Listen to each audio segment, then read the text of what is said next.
and welcome to Just Before Midnight, episode 7. We have my co-host here, Rob K, and our special guest, GSGenesis. Hi, Genesis. Hello, Midnight. Hope you're doing well tonight.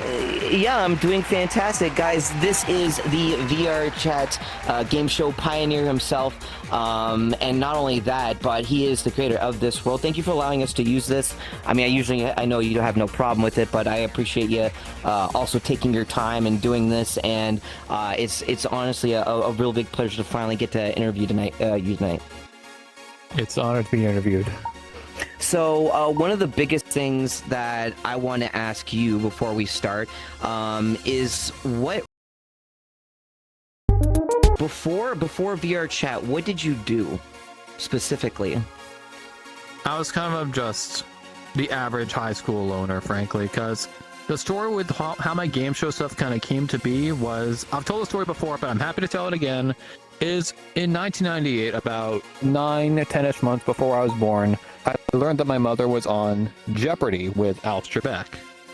Mm-hmm. On the Sushi Bar set. It was, her episode aired on October 28th, 1998. And she was a contestant who competed at the first podium on the right. And she was a homemaker. Then I have 2 siblings since around that time. And she was also the head of a computer society in the local area for a while before retiring. And she had some magazines she gave to Alex Trebek. As he said, he's not good with computers. Right. A fun fact during the contestant interviews. But my mother played well. She was leading by $100 going into the final Jeopardy round. Then the category that came up was geographic wordplay. A category that would never be seen again. Oh, it was only used once. It was only used once. And the clue was, the name of this Asian country contains the name of a Mediterranean volcano. Did you have the question? Sure. What was it? What is Vietnam? Because in the word Vietnam are the letters E-T-N-A, spelling out Etna. Mount Etna. That was the whole point of the clue. Oh. Everyone but my mother got it right. So she lost the game. And she had said that if she had won the game, I probably would have been born, because she would have to stay in California for remaining days, and she would likely have been a champion, an undefeated champion. Wow. It's and amazing. There's also another thing. Go ahead. There's also something else about Kareem Abdul-Jabbar, she's told, because they taped a Sports Jeopardy that same day, I think, or in that same session. And Kareem's podium was at my mom's, and his microphone reached his navel, I think. You know how tall he is. Yeah, but so he is very tall. But go ahead, Midnights. No, it's amazing how things, change. Like the simplest things, like what you were saying about if she won, it would have been a whole different, matter of hand. But you're here, and history has been, gotten up to this point. And so one of the things that I guess your mom basically taught you let you watch a lot of these game shows when you were a kid. Like, what was the big your favorite out of the many that you know about? From the ones I've seen since Price is Right to Double Dare 2000, Wheel of Fortune, Jeopardy. My favorite is Press Your Luck. That's my most favorite. Because of the appealing play factor, the lights, the sounds, the whammies, everything about it. I love it. It's my favorite show. I've always wanted to get on the new one on ABC, but I haven't gotten any luck. And that's one of the things too, is that you have actually been when it comes to VR chat stuff and hosting game shows in here too, you have contacted ABC and some of the official TV stations about what you want to do for prizes and guest stars and whatnot, if I recall. Would you like to talk to me more about that too? Kind of. It relates to a story that kind of happened at the same time as VR chat. I was inspired to do them at my local senior centers because I started in one very close to where I live. And I had a classroom Jeopardy unit, which, if you know what those are, they are little tiny electronic modules where you can basically play Jeopardy. You actually have real buzzers people can play with. It's used for schools. They have 2 versions, one that's really outdated and one that's slightly more up to date with a USB, and you actually have proper scores, and you can actually have audio and video clues. That's the one I have. And I toured around to local senior centers with the suit. In fact, this actual suit at one point. and I hosted for senior centers and assisted living facilities. Right, and you were actually on the news about that. Was that correct? I was, yes, because the station that airs Jeopardy in my area, we reached out to and asked them about if they want to cover it, and they said sure. And I told them the story about the suit, which we might get to later. I told them about my mom's experience on the show. They taped a bit of the game I was hosting. But if you watch the show, the story is also on YouTube under WBZ CBS Boston. But you can see how very similarly I look to my actual avatar, which is why I based it on. Yeah, and like I remember when you gave me the link to it, I was so surprised in a good way, of course, seeing you being able to have so much fun. And I know how much of the passion is, just like me, because when I grew up, my thing was, like, for a lot of people in the early days, was if you were sick from school at around 11 a.m. Eastern on my time, we'd have The Price is Right. So we watched that, and I would always watch, of course, like the multiple mini games like Cliffhanger, one of my favorites on there, and of course the Big Wheel, which and a lot of people know of, and then of course the Showcase Showdown, all that stuff. One of the biggest things that I do love about game shows as a whole is you have a game show, which is the show, but nothing beats having the soul, which is the host. Like people like Alex Trebek and people like Pat Sajak as well, or Bob Barker. Yeah. And that's what really gives the importance of making a show great. Not just the winning of the prizes, but how the host actually portrays how much they love doing this. And it's like me. When I do these, I love doing it because it's something that, especially back in the days of the Regis Philbin era of Who Wants to Be a Millionaire, my mom would always watch it with me. And other than, of course, her with watching Star Trek Voyager and Deep Space Nine and all that, she would always watch at the early, because her job was a little bit later on in the night because she was a bartender. So in the early days, she would be watching Price is Right and Match Game and quite a few others. Another big one that we used to watch as well was Hollywood Squares, which was another great show as well. But the fact is that having a host have that special trait that makes the game fun and alluring, and what makes people come back, is what really fully, I say, makes the game show you want to come back and watch it. Like anything, people stream, people that host in other events, always important. It's a crucial part of it. Now, one thing I wanted to ask, I know that you also, last time we got to see you, especially on I actually got to see your face. You were kind of showing off those little slides, which is really cool. You have a plethora of board games and the like on that.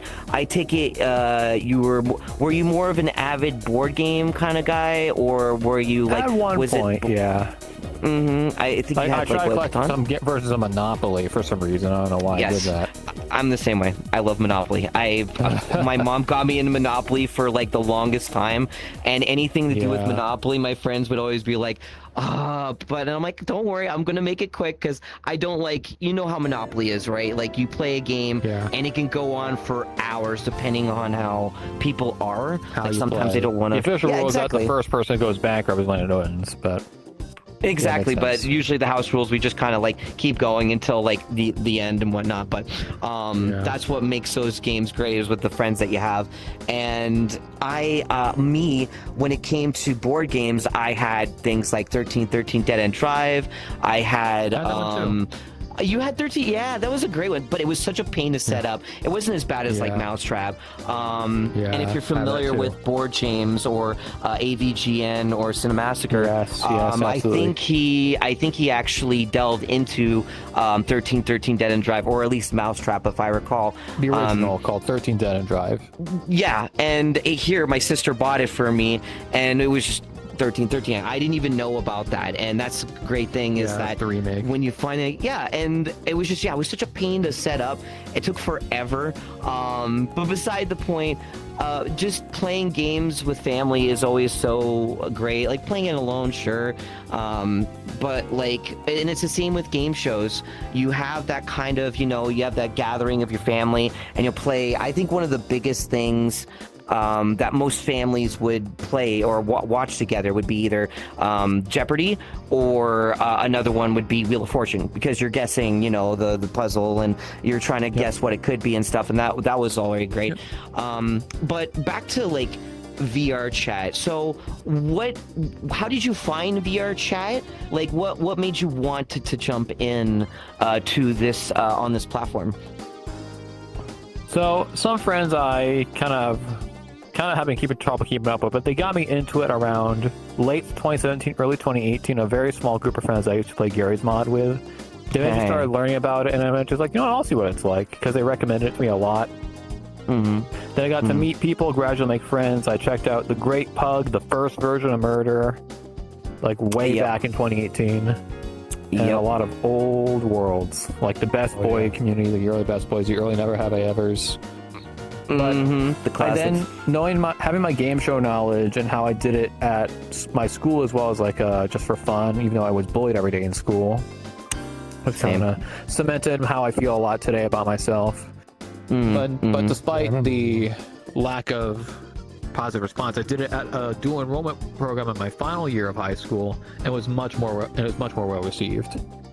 Because I was in a new group of kids, fresh-faced kids at a community college close by, and people were saying like, you should do this sometime. And I already had knowledge in a program called Trimble SketchUp, which is a 3D modeling program. I'm sure some people use it. And having that knowledge and knowing that how easy it can be to make stuff for VR chat, I was like, let's try making a game show in it. And then I eventually made my game shows. Very simply. It wasn't too accurate. It would just make it work, make it look as close right, and just put it out. And the community lab system didn't exist in VR chat till 2019, 2020. So the rules weren't public until then. Right. Because I kind of kept mine under lock and key. Go ahead. Funny enough, actually, when it came to school, in my computer science class, we actually had to do coding with C+ before we started getting into more of the C# and more of the modern stuff that you know today. And I actually, with a partner of mine, we actually had to make a whole like game out of it. And the first thing I came up with was Family Feud. And and so like at the time, another great thing about Family Feud is how exciting it is, right? So I wanted to try and use that as a way to not just be a regular project, but we ended up, funny enough, using that for after exams were done, because once exams are done, we still had to stay in school, at least here in Canada. I don't know how it's like in other places in the world, like US, but like I only had like 2 classes left, but we had to stay for the full like 6 hours or something like that of the school term. So for that day. So what we did was my teacher, I still remember his name, Mr. McAdam, he actually said, do you mind, I actually really liked what you did with the Family Feud. Do you mind if I actually edit some things and make it longer so that we could use this for like a little game show night? Because we're not doing anything else, and we've already done everything on there. So I was like, yeah, of course, I like to. And at the end, we ended up getting a really cute, like, I think it was like you know those zip ups of like, you get a little pouch and you get like a bunch of pencils and stuff. It was always, you got them and combos. Yeah, exactly. And so he gave us one that he actually had for like years, and it was something that he always would have in his desk, but he never really used it much. And he thought, it was actually a true story. It was like I believe one of his last days for my school, which was sad. So he just said, here. It went to one of my friends, actually, funny enough, one of my friends who worked with me on that project, and they won it. And it had some really rare stuff in it too. Stuff that you don't even see today anymore, like actual wood carved pencils, like handmade by him. It was really cool. Vintage, yeah. It was amazing how good, and you know how amazing it is when people actually create those types of things from hand. You know, sharpen the pencils by using a knife and stuff like that. But it was always so sturdy. But yeah, that's so one of the biggest things for me was just being able to, because I was obsessed with game shows. Like 100%, I would do anything in my power to watch when I could. I mean, one of my favorites was 1 versus 100, which was ended up being on Xbox. You're not wrecked on that now, but yeah. And and then they removed it because, you know, what I guess license reasons and things else. But one thing I will say is I appreciate what you've done in VR chat, making all these with some of the handful of the community that you have built to come up with other ones, like some of your colleagues and friends. One made a $100,000 pyramid, I believe, right? Yes, I helped them with that one. Yep, and then I believe there was one with Deal or No Deal. Was it, or yes, had some one with that? Yeah, there's a different one now made by Lucas. I haven't seen your full portfolio, but have you looked into doing Celebrity Squares? Hollywood Squares is a thing, yes. Hollywood it's Squares. Called Celebrity Squares internationally, but Hollywood Squares, I have the Peter Marshall version. Doma Fox has the John Davison version. That's so cool. Okay. Yeah, and and the other worlds are made purely by Doma Fox. Have you ever seen Hollywood Squares? Yeah. My mom and I used to watch it when it was when it started. Yeah. Which one? Oh, when it became Hollywood Squares, when it changed. We didn't get until I think later on. So this probably is like mid-80s? Yeah. Like so way Davidson, later. yeah. John Davison. Okay, gotcha. Yeah, we got to watch a little bit later on. I did anyways. My mom did. Again, she was the junkie. She also watched Supermarket Sweep. Yeah. What about Mad Dash? Did you see that? That's a Canadian one. No, I haven't seen Mad Dash. Okay, I know because that's one Doma's also made. I know Bumper Stumpers, which I believe was which is a Canadian one, if I recall. Wink Martindale helped that too. And then there was Monopoly Millionaire Club or something like that, way later on, where they had the entire board on the floor and people would step on it and would actually like react to your movements. I've always wanted a world like that, but that could go on for a whole another conversation. But yeah, it could. So so one of the biggest things I wanted to ask you is like, what keeps you playing VR chat as a whole? Like, you've been doing this for as long as I have. Like, I mean, I've been here for 8 years, technically 10 on my old friend's account. But I know that you had, what was it, Price is Right? But then that kind of was on the barn burner, or is that indefinitely postponed? Yeah. Yeah. So tell us more. So after my severe sense of burnout had happened recently, I thought about taking it easy from VR Chat World Work for a while, except for a few collab events and only important things I'm helping people with. So because Price is Right is going to be incredibly ambitious, given how I'm going to have to make everything myself if I don't ask for help, code it all, get the new system in, and make all the music and stuff work out for it. I can't do it on my own right now, so I had to indefinitely postpone development. And also see the people who are kind of clamoring for the stuff to slow down, because again, I do all this stuff by myself. Yeah, of course. Without any income on it. And a lot of people don't see that, right? Like when they see things like this, they think it's like a whole, group, or not just an individual, but like you have pretty much spearheaded.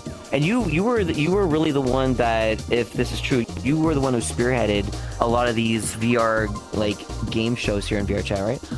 Pretty much, yeah. Because people like, again, back on Doma Fox and Lucas TGB, whatever his name is, they were inspired, I'd say, to create the worlds of their shows like the ones I've made, because even they reached out to me for help.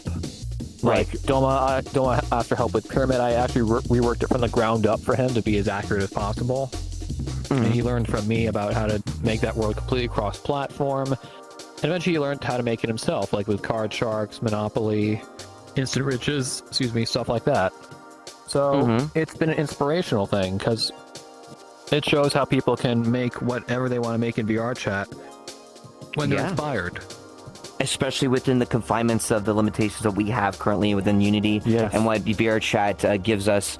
And that's also what is the the whole definition of thinking thinking outside the box, and trying to find ways to, I guess you could say, optimize, because there's also sometimes a severe lack of optimization some worlds, right? Yes, When you have yes. something like this big, and or even just like this intricate with a lot of coding and whatnot, to be able to get it within the confinement of sometimes even Quest, or just having it in a low file size, is black magic in its own right, and it's incredible. And it just shows that you can do that with a little bit of time and knowledge and a bit of research, And you can do patience.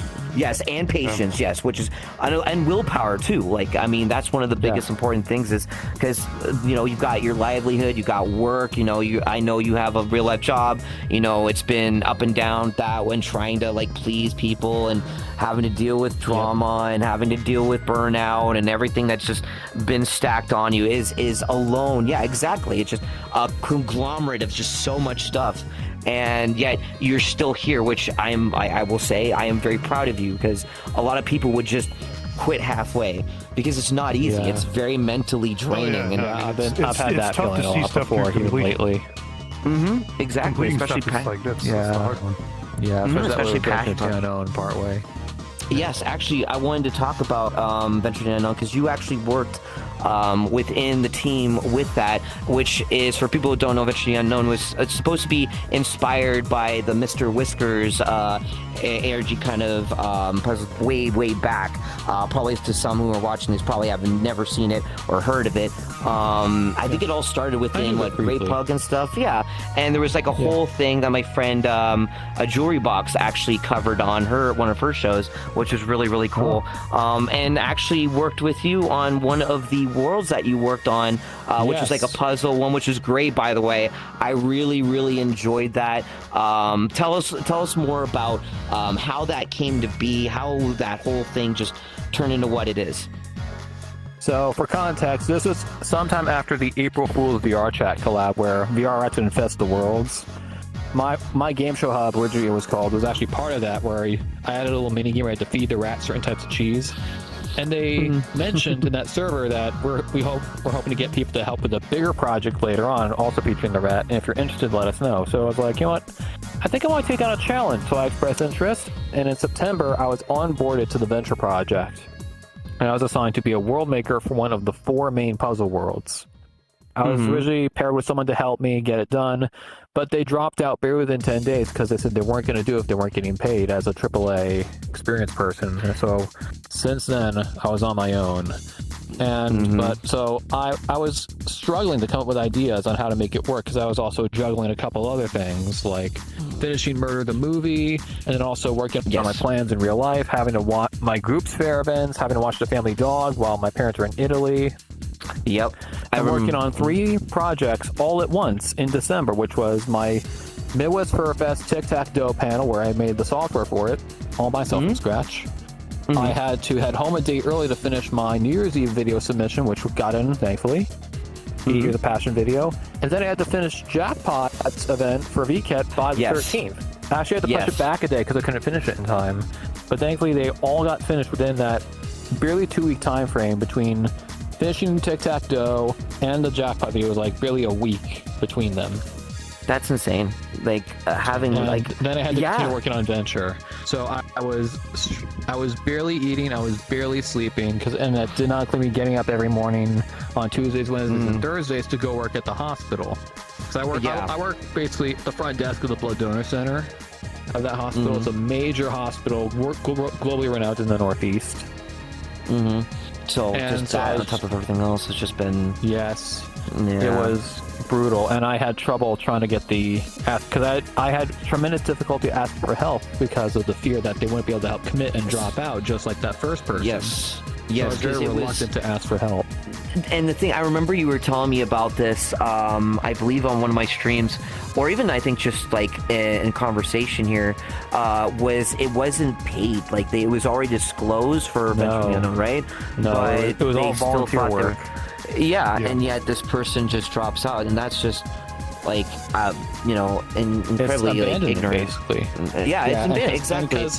And the leads that I managed it, they actually said they felt bad that they weren't able to get any other help from me. So within the final month, I had basically a lot of the programming all done, a lot of the basic modeling, but I still didn't have the world art, and I still didn't have the Guardian's dialogue. The Guardian is an audio-only character to the world.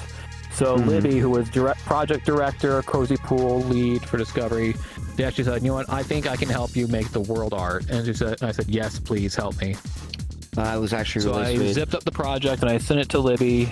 They came back with a very cool looking world design based on the base model I had for it. They made it look much better. They gave it the Tron vision I had in mind. Yeah, really Tron. cool effects and shaders and textures. And I managed to make the logic work around it very quickly. Libby, I think, turned out within like 2 days. I have to say, like, being able to play, like, my friends, we all kind of like worked together in a Discord call. My friend was actually like playing through it. Oh yeah. It was so much fun. And I love the logic puzzles. You did a fantastic. I love the also like Thank you. the way that you made it kind of look very in some parts like Windows 98 or even like a little bit of Macintosh, Apple II, Basic, Windows 98, Mac OS 8, and YouTube. But those the inspirations to originally they were going to be like carousels or vending machines, but I thought, well, it can make more technology. Like, oh, let's have accessible this way. And the animal objects, I wanted to be connected in some way with the animal itself. So when you think of ice cream or Buddy, you think of a cow, or there's a pop culture reference on the object to boot, or there'll be clues to help you in case you get a bit stuck. But the rail sail was one of the toughest parts of the program. And I know that at one point, I think you had some people had a little bit of a problem with, or a hard time with the quiz part, which was, I think, like you had to originally it was 5. Originally sent you all the way back. Originally sent you all the way back, got it wrong, but I changed it barely a day after launch. We're only sending back one question. And having to do that, like when I already didn't want to focus on anything else, and still listening to have people who have trouble everywhere else, when I already made it much more forgiving, it was incredibly demoralized, especially because on March 4th, when we were kind of going through the crunch mode, because I barely ate and slept so much, I was barely eating 1 or 2 meals a day. During a work shift, I actually started feeling very fatigued, weak, and tight-chested. And my dad has had RVD much of his life till he got a heart transplant about 2 years ago. He's doing much better. But having that knowledge, I actually thought I was having a heart attack that day during work. Holy! And it was scary. Is those types of like health conditions, is that under your family, like through your like genes, or is that just something that? Yeah, well, my siblings have been getting checked every so often for ARVD. We've been clean on that so far, but based on that knowledge and how Dad started feeling around my age, I was like, I need to get this checked right now. So I walked to the ER because I was already in the hospital. I almost didn't make it because my legs almost gave out, and I felt faint. I felt like I was going to be able to stay up. But I got in, thankfully, and I stayed up long enough to get in. They checked my blood. I got double sticked, which means they missed the first time when they tried to draw my blood. Definitely. And they came back. I started recovering quickly, but they realized that 2 of my blood levels, my hematocrit and my ALT, were low, which meant I wasn't getting enough vitamins, which meant I was barely eating, which obviously... Of course, and obviously. So you're suffering from pretty much. And I really lost a lot of weight between then too. And then sometimes when I look down and I lie on my bed, the ribs were the highest part of my body because I was just like hollowed out. Like, it was scary how much my body suffered.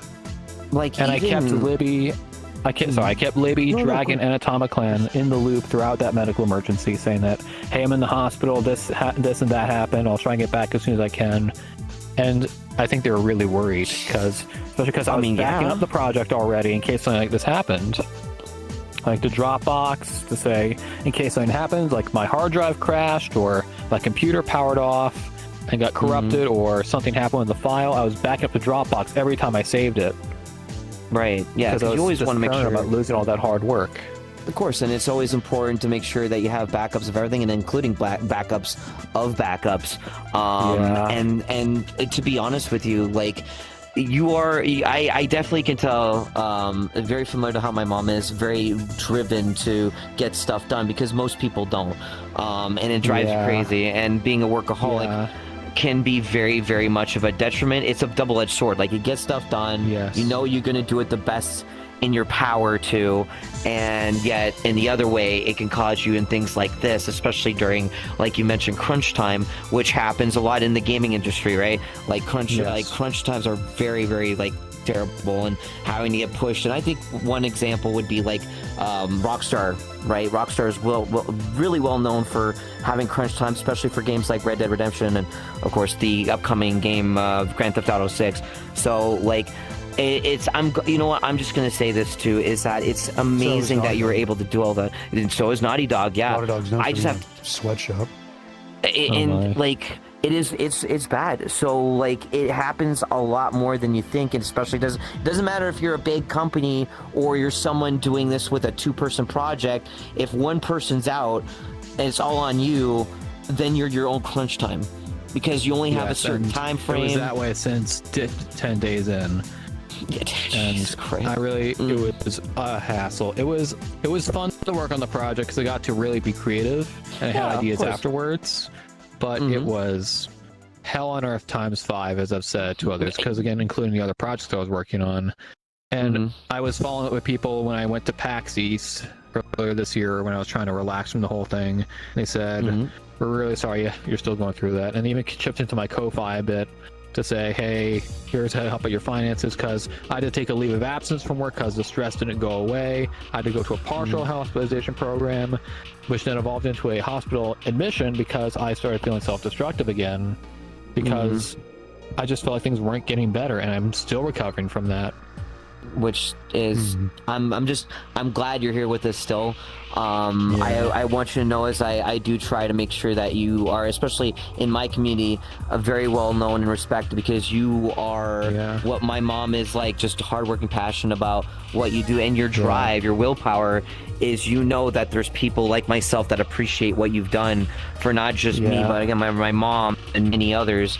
But we also want to make sure that you're okay, and that's the priority, is that you get through this, because we'd rather you being alive than just finishing up a world and crunching and causing yourself all this just because, you know, people want to see the next thing, and you don't want to disappoint, because that's another important thing, right? Is in the content it's a life never want to disappoint.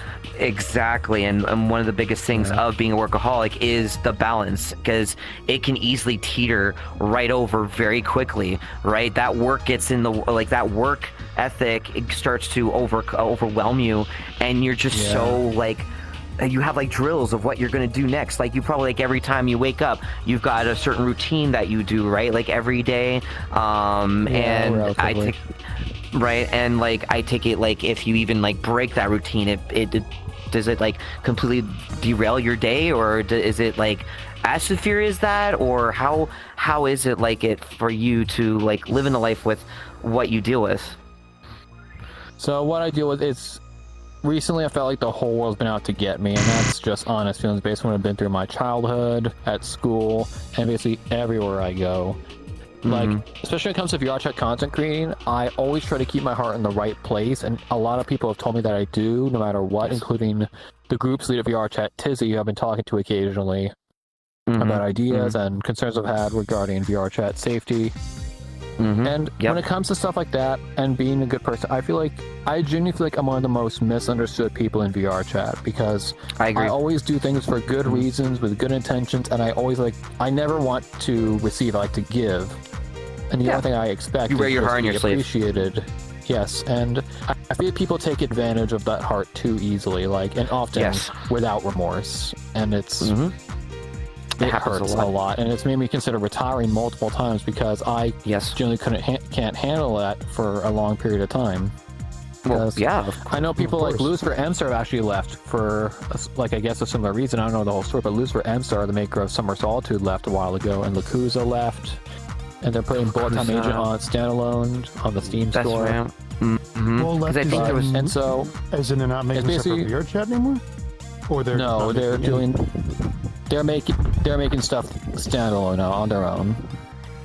So I think we know some other people that did that for various reasons. Dinky especially too, right? Because like Centauri. Yep. And I think one of the reasons was because one of the, I think, what was it, lead it was engineers or coders of VR chat. Like what were their name? I'm trying to remember. It was a whole like Twitter post I know and what you're everything. talking about, but I can't remember who the name is. But Merlin.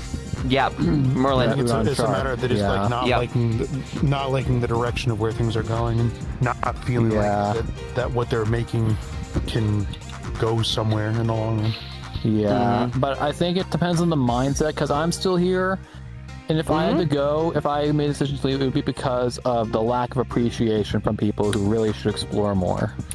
Yeah, And because we're furnishing all this stuff, and if people aren't willing to try new things like we are, that's kind of unfortunate, because especially with given the uptick in VR chat troll videos lately, yes. it's poisoning I know the that. public. I mean, look at like my bar, right? And the fact of like bouncers and ego trips, and you can't control who goes in and out. You just have to like keep an eye open or an ear open. But it shows the ugly side of what VR chat can be, and what people, especially in this demographic of posting on Twitter and YouTube, like you said, it's a lot of drama focused, very, very much a lot. And trying to break out of that norm and show all these good positive videos get completely overshadowed by the algorithm. And it can be very demoralizing. They're using the collaborate function, because I actually made a whole video on that subject about a month ago, given how they actually went after 2 of my friends in one video, and they used one of my worlds for it. Who's they? And that crossed the line for me, because it was one of the people who helped work on Venture who was targeted. Who were they that you were talking about? Which Rob was mentioning? The person who was harassed. Yes. No, I mean, like, who is going after your friends? Proximity chat, people like that. Because if people like to say that, oh, he's a good YouTuber, I wait till it happens to you. Wait till he goes after you. Then you may change your mind. Because a common YouTuber who goes after people in like public instances and tries to provoke them. I know what you're talking about. Bully. People like that. Rage baiting, Rage baiting. Yes, it's unhealthy. It is undoubtedly unhealthy. And after one of our friends demonetized Boy, the owner of the new Kmart group, was harassed by those people, and one of my friends in my Jeopardy world, I was like, that's where I draw the line. So I had it in the plan book for a while, but I took the initiative to push it out early to say it's okay to mute, it's okay to block, and how to identify this content and not engage with it. Like, do what you did in school with a bully. Don't talk to them. Don't engage them. Pretend they don't exist. They feed off your misery. Don't give it to them. Exactly, because that's just it's in the same way of like, that's going to give them clicks, that's going to give them exposure, and because that's what's going to give them their bread and the roof over their head and their, whatever they like to buy. More people to target, and that person could be you. Yeah, could be anyone, could be even me. I mean, I probably had the blunt of some, but like that is the best thing to do. Targeted once by those people during a birthday event. I mean, we've had people targeted my bar, with the Midnight Bar, and then of course now it's gone more to the Sunset Bar now. But like, these people exist, and the one thing that you have to do is do your best to ignore them. The problem is how far can you ignore before it gets?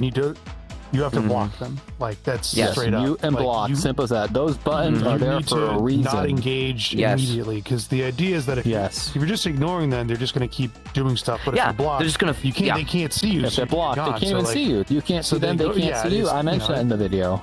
Yep. Shadow actually had a video about that as well, about what to do about, the do's and do nots of conversations when you're around people. If someone is causing you a problem or being very rude and they're, coming into your, like, going at your face, you block them. You asked them nicely the first time, and if they don't, at least you gave them, you're saying, sorry, I apologize, but you're being a little bit, like, inconsiderate. Now we're having a conversation. If you, understand that, please, no offense. And they continue that, then you block them. There's no denying. Exactly. And it happens a lot. My friend, a new friend I made, Studio JAW Scold, actually made a video that was inspired by mine to help spread the message, because, of course, troll hate waves came on that video, and I just turned off comments to say, I don't care about that. Great, yeah. I turned off comment notifications, but people can, because there's some of the trolls commented on that video trying to disguise themselves to say, hey, nice video, this is good, we need. And it was like, that doesn't hide your portfolio. Yeah, because it sounds like a bot. It shows that you know what you're doing is wrong, and you just proved it by doing that. You're trying to hide it. I didn't think that. Yeah, they don't think that. They just wanted to. Yeah, Again, exactly. They it's most know. of these people They are just know like they're evil. miserable incels. So Pretty much. And there's a lot more people that stand together on that. Sorry, go ahead. Exactly. No, and I was about to say, like, people stand together. We as a community here in VR chat try and bring out the positives and what, like, especially things like this, right? Something that was one of my childhood dreams of being able to host Who Wants to Be a Millionaire or Wheel of Fortune. I was able to do it because of this man right here. He literally gave me a dream that I've always wanted to do, and I've done for many people. And I can't thank you enough for that. And people should understand is respect the people that are willing to take their time that you are watching right now out of their busy schedule and their passion to give you guys content and quality like this, because you are very, very accurate to what you visually see in when it comes to game shows, especially like Who Wants to Be a Millionaire, especially the older one with the hot seats in the Philbin era, and then to now with Jimmy Kimmel, right? It's Jimmy Kimmel, the current, Jimmy Kimmel. yes. So which is much respect on that, and I feel like it becomes like it's put on deaf ears, right? And that's why I love to try and get people like yourself and many others, creators and whatnot, to be able to talk about it, voice their opinion, but also, talk about the good.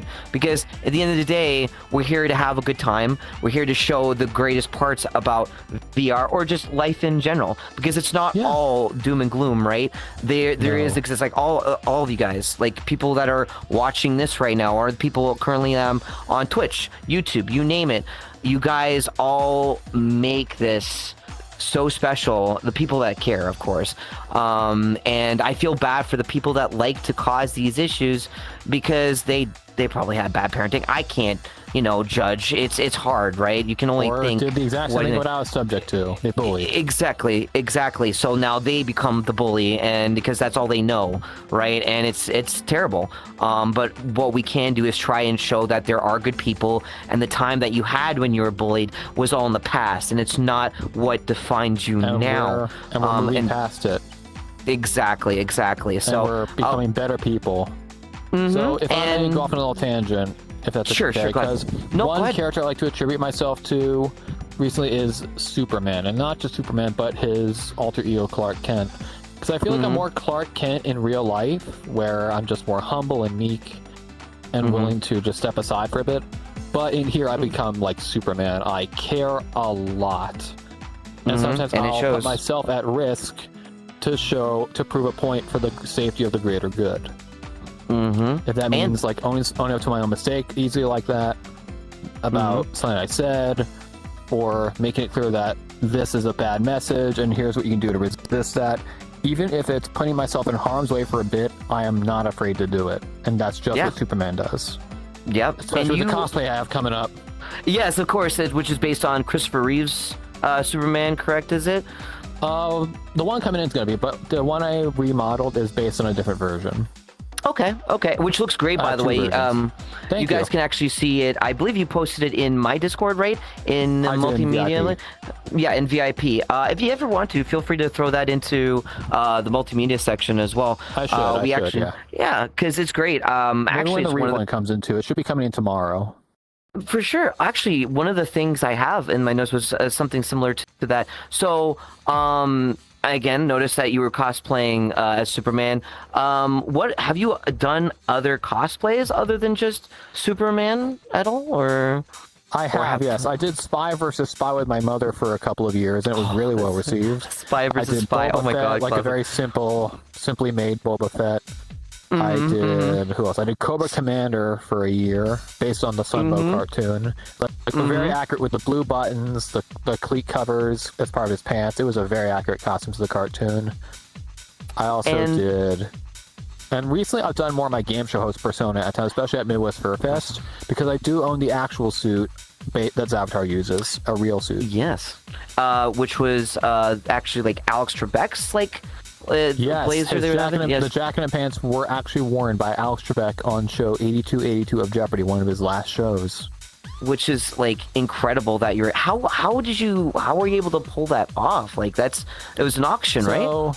The story was that they were on eBay as part of a charity sale, for the American Cancer Society, and eventually an automatic offer came in at the one I was looking at for half off, so it's $600. And like, you know what, let's do it. So I bought the suit. All the money went to the ACS, and the suit still fits. That's incredible, and it's like like in really good condition too. Like yes, it's a Giorgio Armani. It was actually much cheaper than a real Giorgio Armani, but it's a Giorgio Armani that was worn by Al Trebek. It has a certificate of authenticity, and I wear the suit with the blue vest and the green and white tie to not just reference my VR chat self at the events I go to, but to also carry a legacy of the game shows and their figures, metaphorically and literally. And do you so other than of course when you were on the news, do you continue to do that with your community? Like, do you still do game shows within like when you get the chance to? I know that you do a lot of, especially like when it comes to VCAT and whatnot. You also do charity events as well when you do game show related stuff. I haven't done them in real life as much anymore. Probably not. But I am interested in getting a job at the nearby game show battle rooms in the future. Ooh, because they open one at the Burlington Mall, which is opening this month, August 21st. Oh, so I'm interested if I need to get another job, I might be interested in doing that. That's incredible, especially like when I hear new mall opening up, it's because nowadays most people just buy online, right? A lot of malls these days have been closing because the Burlington Mall is just like a lot. But the game show battle rooms is basically a game show fun area for like corporate and social parties, and they are hiring hosts and technicians, and I was like, I want to try and apply for that. I applied once, didn't hear back, but I might apply again based on my experience of doing it in senior centers. Biggest lesson to learn is that even if you throw in, you know, your forms and everything and try and get into a job position, whatever, always do it more than once. Always call back, let them know you're serious about it, because if you don't do that, one and done isn't going to get you the job, especially during this day and age with how the job market's like. But it's tough. But one thing I actually did want to talk about too is, was there a game show you've been wanting to work on or wanting to finish? One I want to finish, I think, in terms of upgrading, would be Sale of the Century. That was my third game show I ever made. It's based on an older format, originally modified from an Australian format. And I made progress on remodeling it, but it's really stalled. Same thing with Price is Right and how I wanted to do that at one point. But given my lack of will to do it because of other priority projects, again, like Venture into the Unknown, Murder the Final Verdict, and other stuff, and also trying to unwind a lot from that now because of my real life and my fatigue. Taking a lot of the back burner stuff. And I might honestly ask for help from other great world creators soon to help me as a collaborative project, especially with Price is Right. Yeah, at that point now, it's good to try and look at. And I mean, me and many others that we actually, you actually invited me to check out the Price is Right world when it was still in it's still in the development stages. It looks great. It was great. It looked fantastic. The way, let me ask you something. It's actually incredible, like how the whole prize thing works, because it's an image, right? Like you upload it. Yeah, it's an image. Can you tell the viewers like how that works in terms of how you're able to change the VR has a feature called image loading in the Unity SDK, where you can load an image from online and it'll pull it and just put it on your texture. So that's how it's like loading a video player URL. That's how it can work, and that way it keeps optimization in check while not storing it in the world for better chance for mobile and cross-platform compatibility. Because you don't need a model, like a highly detailed model of prize, because given how many prizes I'm going to add, I'm not going to do that. Of course. And it's going to increase the file size of the world, too, because you're putting in depending on what you throw in, like if you put high detailed textures and stuff like that, that's going to also add in to the overall file size. If I just have a PNG of the prize I want to show, because how many there are, and you only see it for a little bit, it works. And it takes it off the world file size, because it's a list they pull from the internet. And it's like one of the things that, like, that was actually the first time I seen that until like later on when you invited me for Wheel of Fortune, because you actually did another, was a charity event, right? And you had a whole bunch of prizes, and you wanted me to do Vanna White for that one. Wheel of Fortune. It was kind of like that. It wasn't really like that. It was just a list. It was all baked into the world, but I did have the camera system where it focused on the prize with a UI drop down. That was new for me. And like you've actually, speaking of like charity events, you've raised quite a bit, like especially when it came to Vika. How much have you like raised so far throughout So your career? between our VCAT Press Your Luck and our Family Feud for Peachy Katti, we raised $1,528, all for the Starlight Children's Foundation. And you remember the VCAT Press Your Luck as you were a contestant. Yes. I was Alongside Chris, Connie, and Pablos. I still remember that moment where I was like, I didn't want to. I've always been the type of person to play it safe, but when it comes to Press Your Luck, you know what they're saying about is that you know, if you don't take the chance on it, someone might take it away from you, and that's what happened to me. It's the best part about Press Your Luck is the risk. And that's with like any game show, right? It's like it's risk if you're going to want to push. It's competitive, especially when it comes to things like $100,000 pyramid, when you have a partner and you're trying to like guess something that you're trying not to say the answer to, but you're trying to say it in a way of, you know, imagery or motion of how you do it, or you know, gesturing. Yeah, exactly. And like, it's incredible to know with like. I appreciate, by the way, that you did that for Starlight Children's Foundation, because I also did some for Starlight Children's Foundation. I think we raised around $1,500 USD at the time. I was still, of course, young and stuff like that. I think. And like I've raised about, I think. Yes, I did one for Sick Kids here in Toronto. I did one for, of course, the Canadian Starlight Children's Foundation. I think if I remember, I think so far I've raised about 15,280 something, or of all the charities that I've done over 8 years. It's been hard now because life and everything's gone up, so I haven't been able to do much. But I do still do charities on the side. Like I'll put money in and help whenever I can, especially. But like it's really cool that one of the biggest ones actually was through VCAT. You and I know Lun pretty well. One of probably the nicest guys you meet. Man is also I would say similar to you, and just very hardworking, busy all the time. Has a family, deals with that and too. He travels a lot. And it's very like mentally like draining, but the man has so much passion, which I have so much like makes me just motivated to like continue what I do with of course all the people that watch me, people like yourself that again made the worlds like this, or people like Rob, which like, you know, after I met him through my world, like he's always been there, supported. I mean, he was the one that we were like brainstorming about how to do just before midnight, and now it's become something like this. And it's good to be with the people that you know that are there for you. And I'm 1 minute. Yeah, you're good, of course. So one other thing I wanted to ask you too is like, what's your favorite? Okay, so what's your like the minimalistic way of saying it? What is your favorite game show host? Like, as soon like if you had a gun to your head, who was your favorite game show host? Easily. That's tough. I'd have, honestly, not to be too biased on Press Your Luck, but I'd have to say Peter Tamarkin. Peter Tamarkin. Because he was funny, he got charm, he was young, especially when he did Press Your Luck. He had a very certain charisma to his hosting style. He first started hosting Hitman in 1983 for NBC, not related to the video game, by the way. Barely lasted 3 months, but then he found fame on Press Your Luck, hosting it for Bill Carruthers on CBS. And it was his most popular show, and he brought that energy and humor that only a few hosts can pull off. Like Pat Sajak tried it in his heydays, he was good on that too. Bert Convy on Super Password was humble, kind of cheeky. Peter had like the very quirky humor, and that's what I love the most about him. He had energy. I think he might be underrated, especially at times, especially later in his career when he did Bargain Hunters, which was awful. He did Wipeout, which was okay. Wipeout was okay. Yeah, that was one of those kind of game shows where I was like kind of...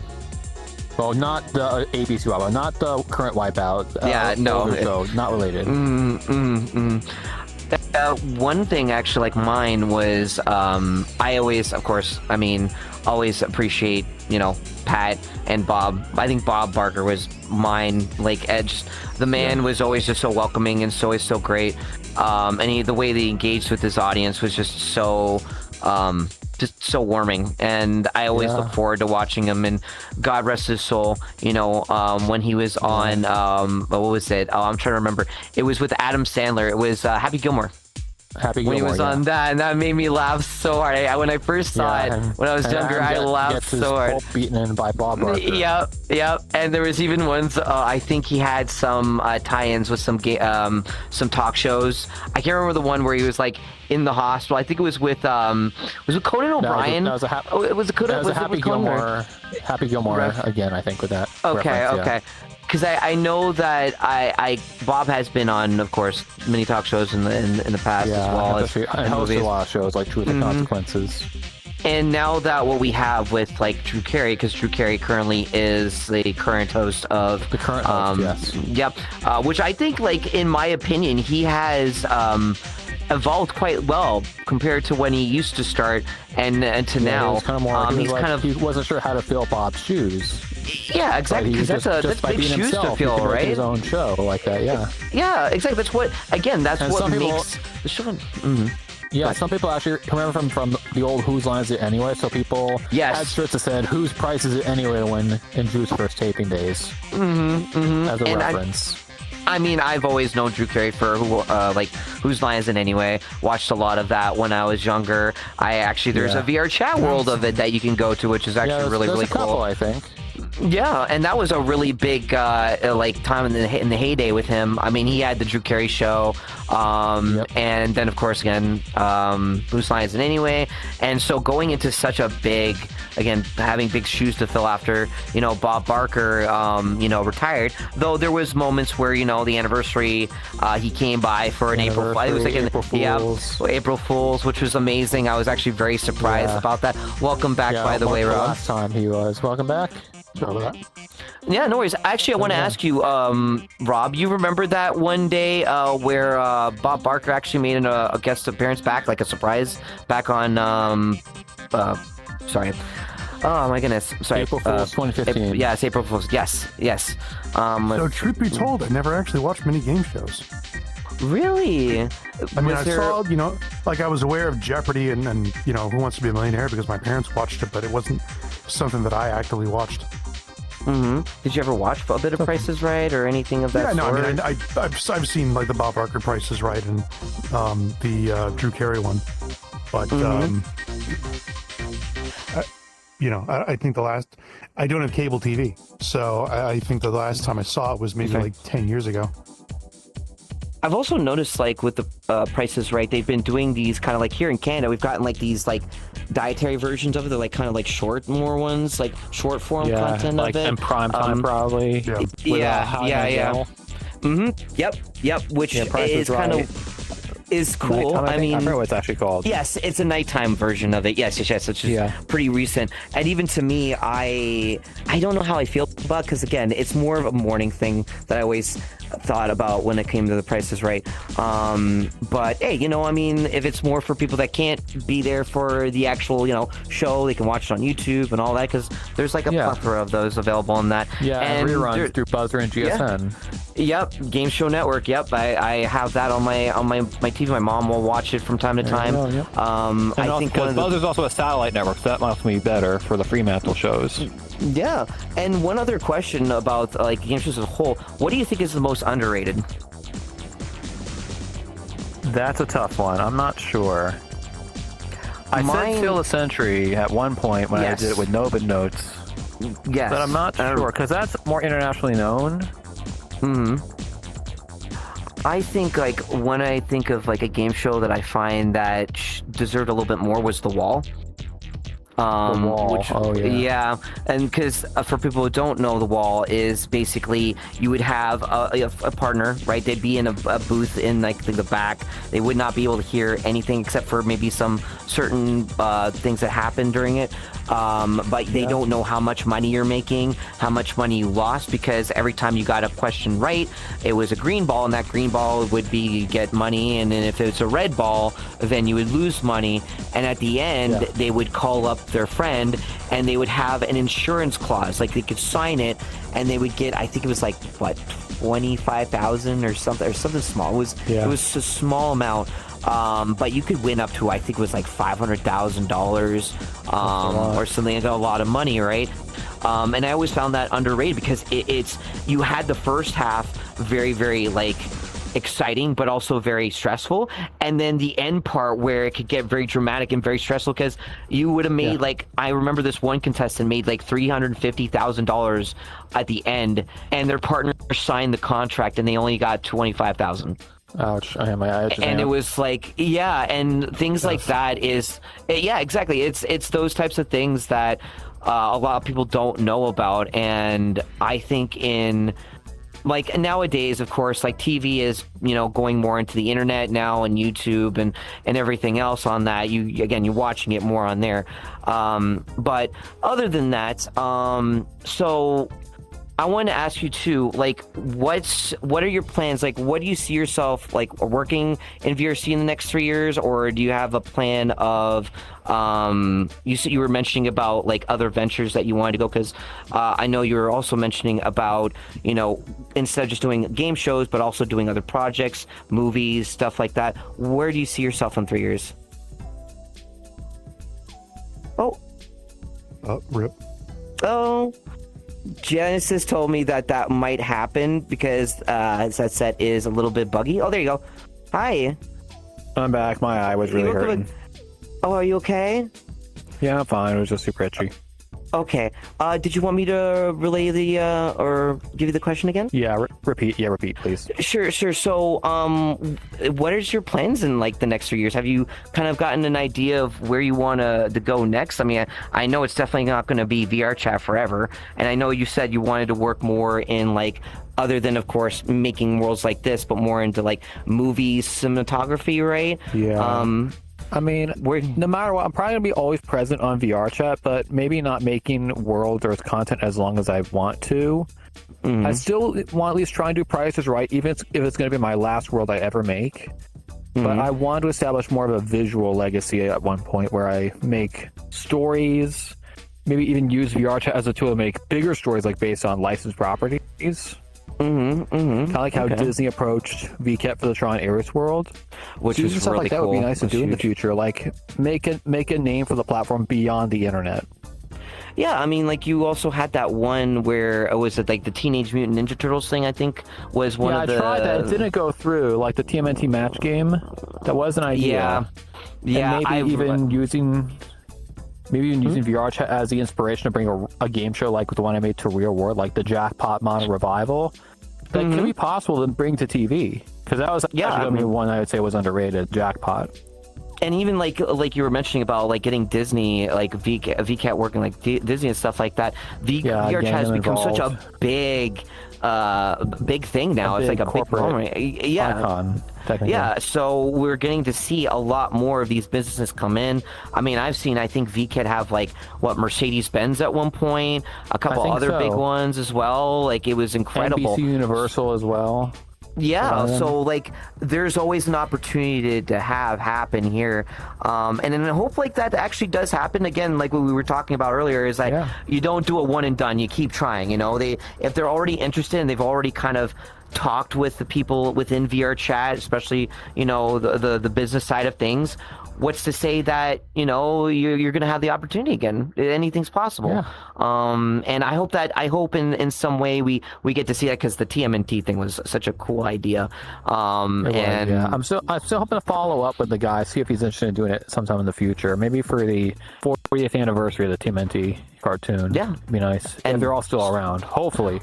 Crossing my fingers again. I said earlier on, we were crossing fingers. Hopefully everything goes well with, of course, because you were mentioning about your hardware, and I was telling people that they're like, so there might be some hiccups and stuff like that. Got a couple more questions, and then we'll let you do your thing, because I mean, you work pretty early in the day, and again, I appreciate you coming by and taking your time for that.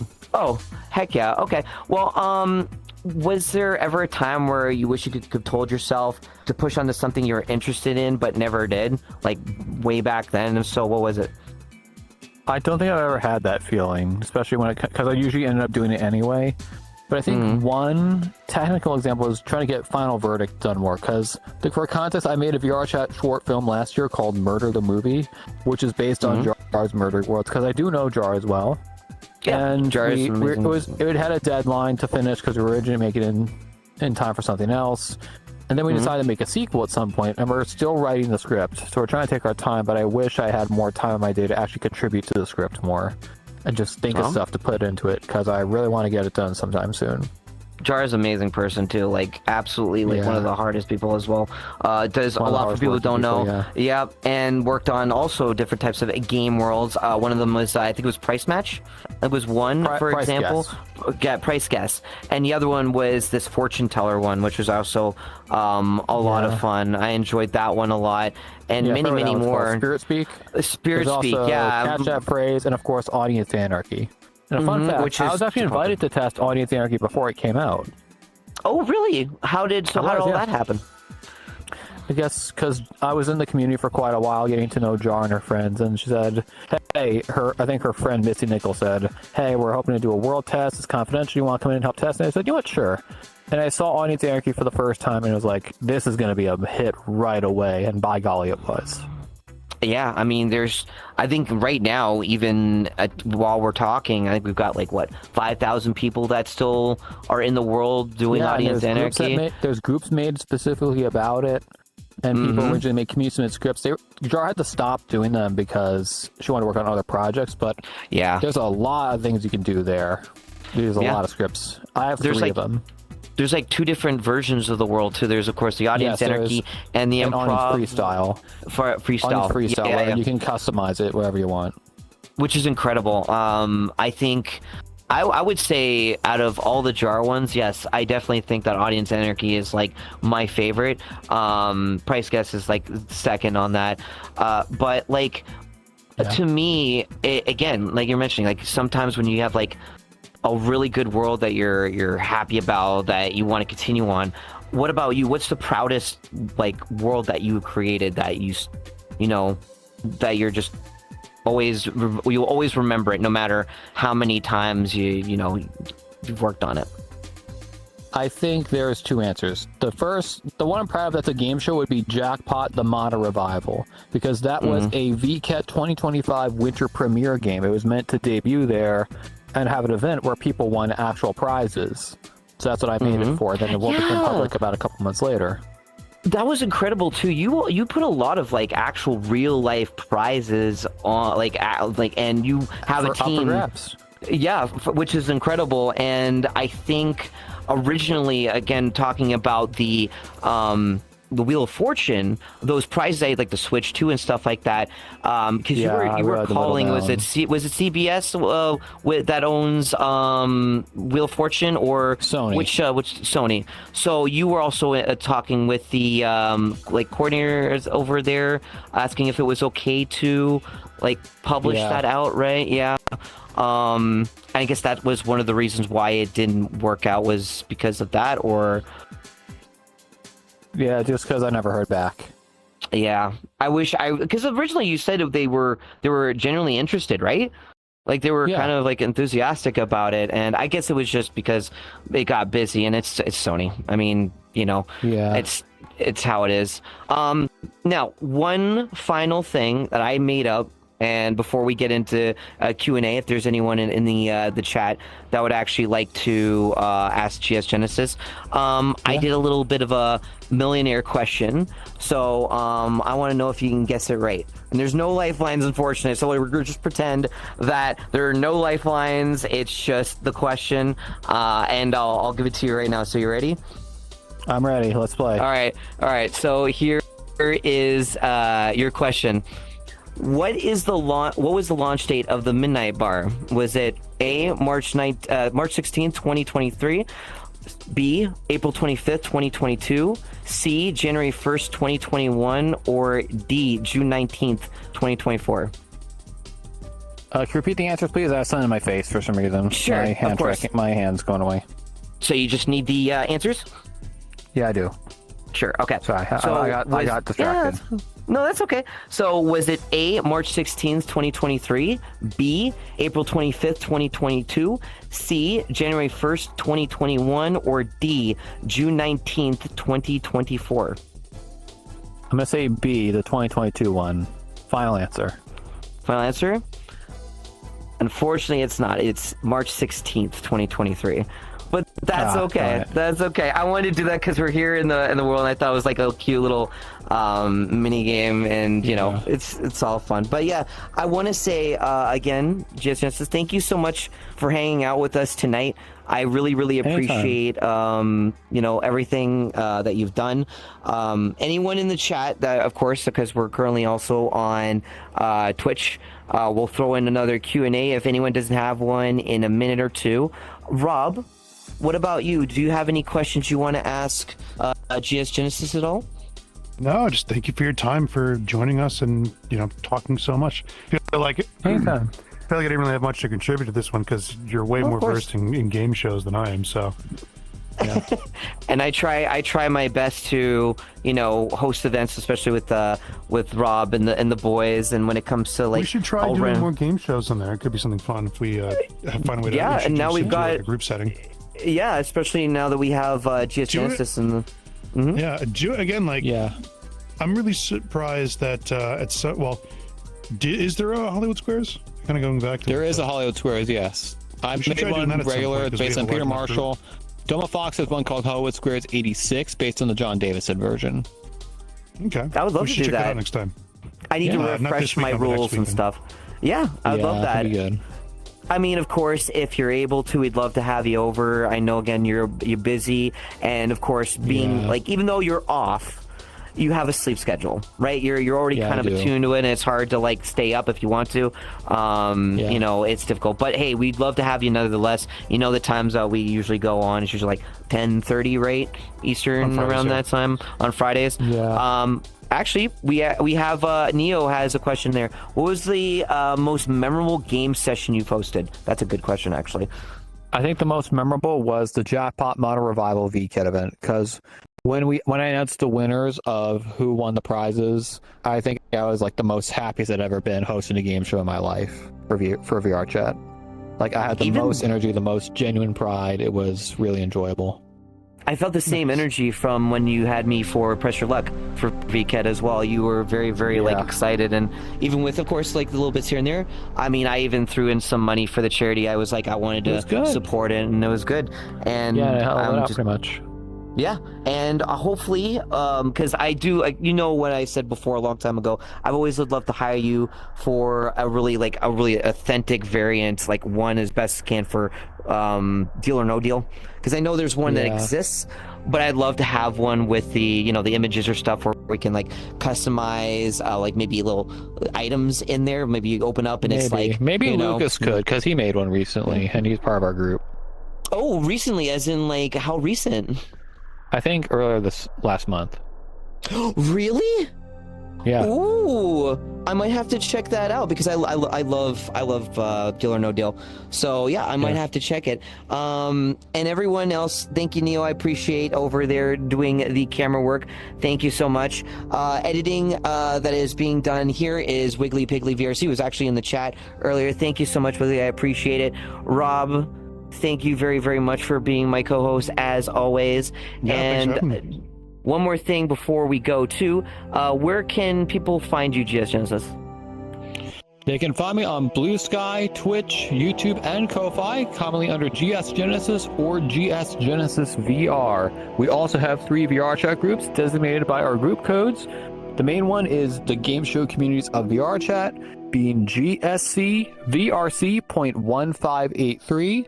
Official events organized every Tuesday and Saturday at 8 p.m. Eastern through Game Show Night in VR Chat with group code VRGame.9490. And community fan events organized through Game Show Decades Machine with group code GSDM.4104. To join these events, you must be a member of the communities corresponding to it and must be 18 years or older to participate in our events and be a member. And of course, VR Chat server rules, community guidelines, and terms of service apply. But that is where you can find us and the game show groups and our worlds through people like me, Alice, Jellyfish, Doma Fox, and others. We all have accounts here in VR Chat, and we all would love to see you play on these shows sometime very soon. And you might even see me do one of these for a random video, like I did the last one, which was a Family Feud. Oh, it was actually I was there. No, it was Wheel of Fortune. Yes, and it was a lot of fun. We had. No, that one we did, but that one, Family Feud, we had you on. Which again, thank you so much for helping out. I appreciate it. Yeah, no, it was great, and hopefully we get to do more. Maybe one day we might see. I know there's like a modern version of, especially Steve Harvey, which a great game show host as well with his own funny. Hopefully we get to see more of you down the road, and I hope for nothing but your success, my friend. Again, thank you so very much, and thank you guys for watching tonight's Just Before Midnight one-on-one episode 7 with GSGenesis here. And yeah, next time in October we will be hopefully getting in Puck, another good friend of mine, and we'll be probably in the bar. So I hope you have yourself a good one, and as always, my name is Midnights in Valhalla. I am the owner of the Midnight Bar in VR Chat, Twitch partner, variety streamer, first generation virtual market ambassador, and a Twitch team lead for VCan. Wishing all of you a good night, enjoy your day, and thank you for watching. Take care, guys. Bye bye now. Good night. Bye bye.